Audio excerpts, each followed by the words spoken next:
ప్రతిరోజు సూర్యుడితోనే మేల్కుంటుంది. ఇక్కడ ఇల్లు ఉన్నాయి, మనుషులు ఉన్నారు, కాని ప్రతి ఇంట్లో కథ వేరు. కావ్య ఇంట్లో అడుగు పెడుతుంది. చుట్టూ చూస్తుంది.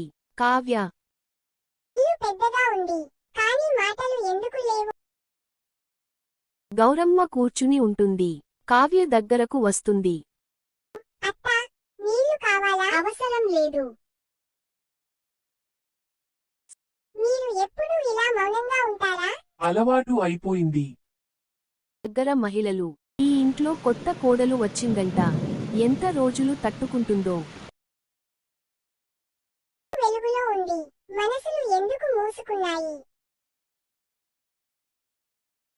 కావ్య పాత ఫోటోలు చూస్తుంది. సాయంత్రం వస్తుంది. ఇక్కడ అందరూ నవ్వుతున్నారు, ఇప్పుడు ఎందుకు కాదు? నువ్వు పోయిన రోజు నుంచే ఈ ఇల్లు నడవడం మానేసింది. ముందుకు వెళ్ళకూడదా?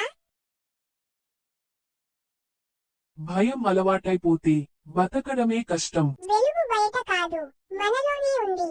బహుశా ఇప్పుడు ప్రయత్నించవచ్చు. ముగ్గురు కూర్చుంటారు. మాటలు మెల్లగా వస్తాయి. కాని వచ్చాక ఇల్లు మళ్ళీ జీవిస్తుంది. ఇప్పుడు ఈ ఇల్లు మన ఇంటిలా ఉంది. వెలుగు అంటే దీపం కాదు, అర్థం చేసుకోవడం.